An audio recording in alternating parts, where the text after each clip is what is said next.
Hello guys, how are you? Thanks for coming today for our training session.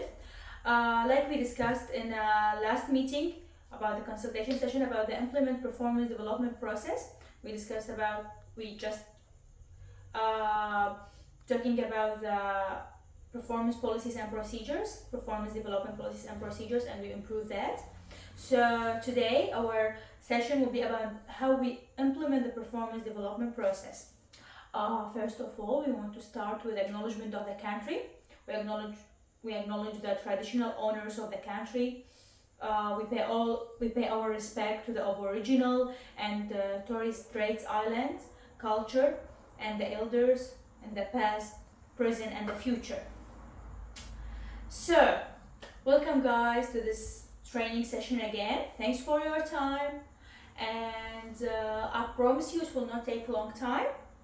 So, like you know, we will talk about our company, Gilos Enterprise Organization. Our organization is from Australia, has evolved into a global leader in the business operation as one of the largest listed companies in Australia. Our headquarters are situated, and our core focus is on achieving excellence through continued innovation. I just discussed that with you to make you understand all of the guidelines. So, I want to hand up for you those policies and procedures about the performance management policy. I just will give you this paper. Thank you so much. And just give me one moment for that. This policies and procedures is that's one that we improved it in the last session. It depends, of course, on your command and what you recommend. We can improve it. So I'm so sorry, guys. Just give me one moment. Yes. The performance management policies. The performance management policies in a Gilos company. It's outline how we can deal with underperformance and how we can improve the underperformance for our employee to don't lose any one of our employees. So when we talk about the performance development policies, the employee appraisal process involves several key steps to effectively managing and review performance within the organization.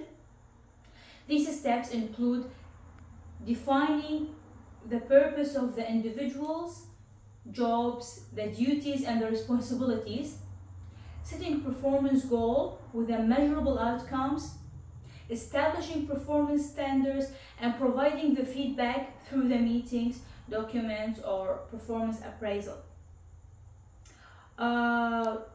Give this feedback to the stakeholder, developing and improving the plan for underperforming individuals, and coaching session for the positive and constructive feedbacks. This structure will approach to ensure that all the employees receive and evaluate and support in a professional way. Until now, do you have any question, any comment? No, all good. All good, thank you. Of course, when we talk about performance development, we have to outline and talk about underperformance for the employee. When we talk about underperformance of the employee, when an employee is not working according to the required standards and he don't achieve the goals that's in the work description, job description, when the employee completely disagree with the policies and procedures, when the employees is doing unacceptable behavior like telling inappropriate jokes, or when the employees distribute or dealing with a negative behavior at work, like speaking about the company.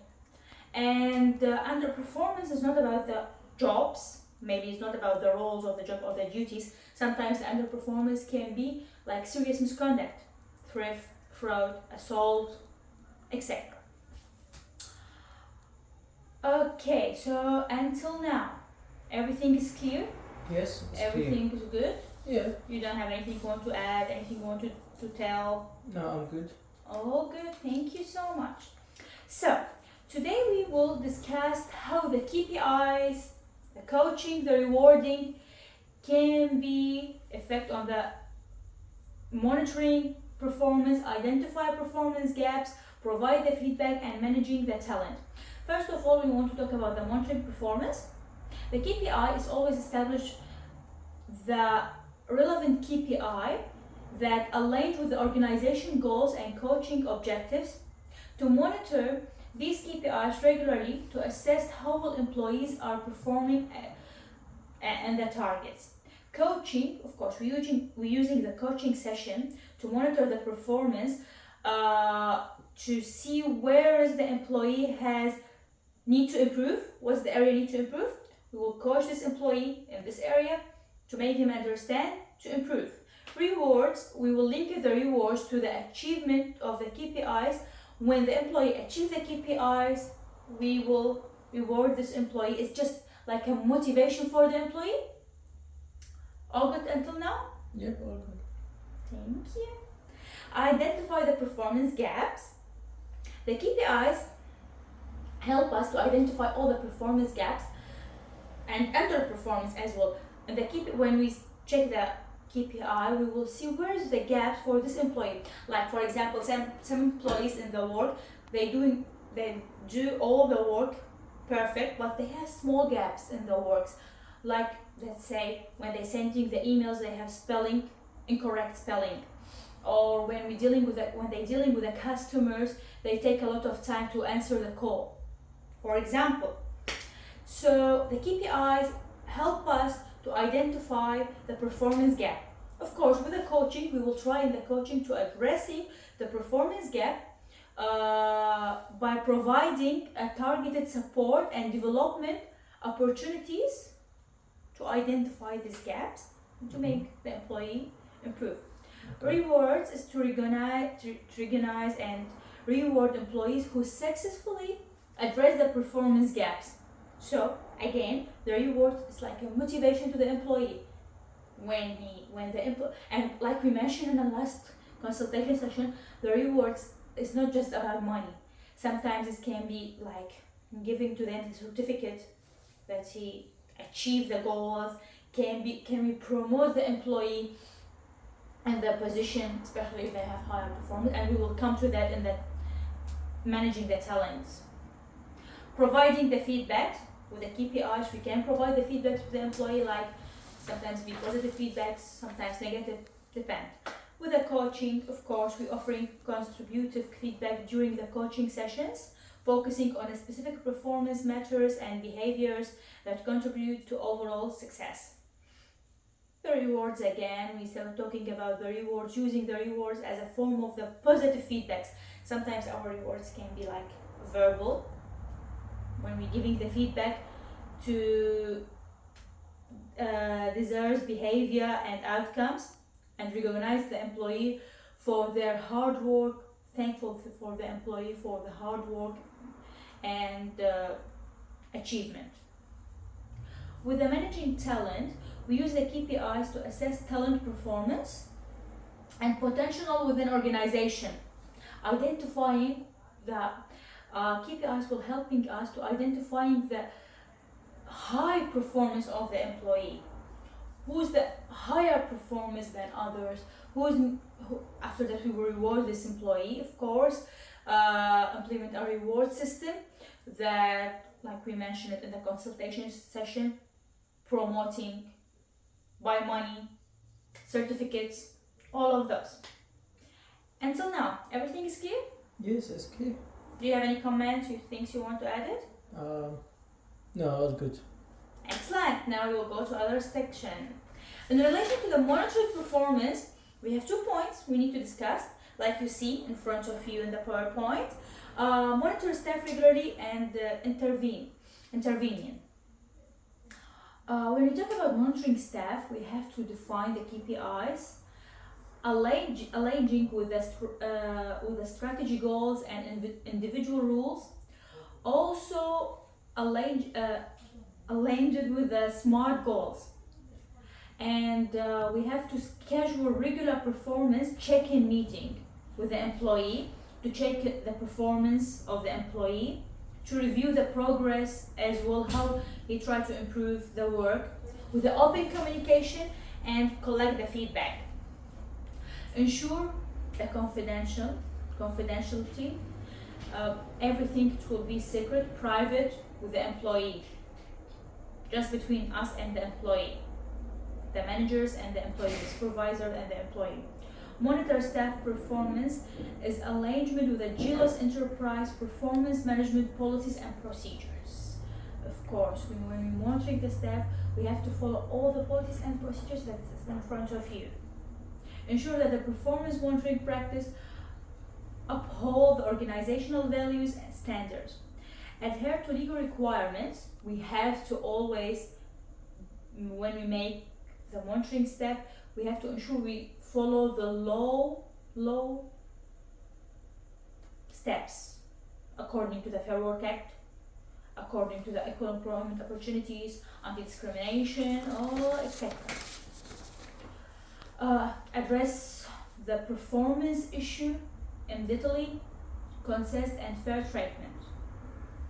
With the monitoring staff regularly, any question? No. Okay. Intervenient. The regular review organization policies and legal requirements to identify any gaps or area non-compliance with the job description, with the goals of the company. Analyze the potential impact of the identified policy or legal issue on GLOS enterprise operations, employees and stockholders. Develop intervention plan with the comprehensive interventions plan that outline a specific action to address the identifying policy or legal issue. Also, we need to define the clear objective, timelines, responsibility and resource requirements for the intervention plan. Consult the stockholder, provide the training and communication, deliver training session and open communication, and create awareness and educate the employees to receive the policies and legal requirements. Ensure that the employee understand their rules and the responsibility that's complying with the updated policies, and review and update the policies. Until now it's clear. Yeah. I know it's too much information, but you see the PowerPoint in front of you, and I will send to you all of those information. Mm-hmm. Now we will come to dispute resolution process. Sometimes the underperformance come with the problem between the employees, and we don't know that. Sorry, and sometimes it's come because of the dispute between the employee and the manager, or the employee and supervisor. So, what's the dispute resolution process? The employees or their representative meets their direct supervisor to discuss the problem. The supervisor, of course, listens, tries to resolve the issue with the employee. If they can't resolve this issue, they will go to the higher manager, senior manager, higher manager, and if the higher manager can't handle with this thing, they will come to the HR, and the HR will try to fix this problem, to resolve this problem. And sometimes some of the employee, if they working with a union, they go to the union, like a fair work commission, to try to help them to resolve this dispute. So this is the process in a simple way, in a simple words. How is the process gone on with the resolution of with the resolution process? Sorry. It's clear to you guys? Yep. Oh, good. sorry, I missed one area. When we want to recognize area where an employee is not meeting expectation, we have to provide the feedback, talk with the employee about the performance and explain what is need to improve. We have to be very clear with the employee with what we expect from this employee to improve, offer support, coaching, monitor always, keep an eye with the employee's progress, consider consultation session with the employee to make them understand if it's needed. And final things we can go with if we see after all of this process the employee is not improved, we will go to the termination. Let's implement this plan. So sorry, I can't see it very good. This plan, with the termination process if the performance doesn't improve. And of course, all of this process, when we will go with the employee, we will have to document everything, keep record with everything. The termination process, we will talk about the termination process, but before the termination process, I want to talk about the mediation process. The mediator is the third part we deal with. It will be the nature part to try to, it's relevant with the dispute resolutions, try to resolve the problems. This third part will be the manager, supervisor, when there is between two employees, the HR, sometimes when it's between two employees or between the employee and managers. And we can say sometimes to be the union representative. And in some of very big matters, big misconducts, the employees go to the legal counsel, like a lawyer. But this is happening with a very big matter, and you will try always to don't go to this deep. We'll try to resolve the problem in between the company. Like we mentioned, when the employees not achieve all the goals, we try to go with the employees, try to develop his performance with all the coaching, training, clear communication with the employee, explain everything. We'll go to that end part is the termination process, and we try always to don't go that in this level to the termination, but at the end of the day, we are in the company, we have the goals, we have to achieve it, we have timelines, we have a clear job description for each employee. So termination process can be with the employee who is the person that you will terminate from the position, the manager or the supervisor or the direct manager, of course, who will communicate to discuss this thing with the employee and give them the decision. Sometimes the HR talk with the employee to explain to them why we arrived to this point, to ensure, and also the HR will oversee all the termination process to ensure this process is following all the policies and legal requirements to be in the legal zone. And sometimes in termination process, the legal advisor represent the employee, especially in a complex circumstances and a very big, like we mentioned, very big misconduct.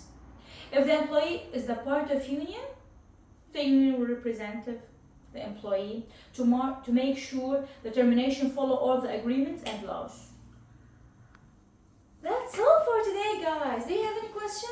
No, all good. All good? Yeah. All good. Thank you so much for you. Thank you too. Thanks for your time. Bye bye. Bye.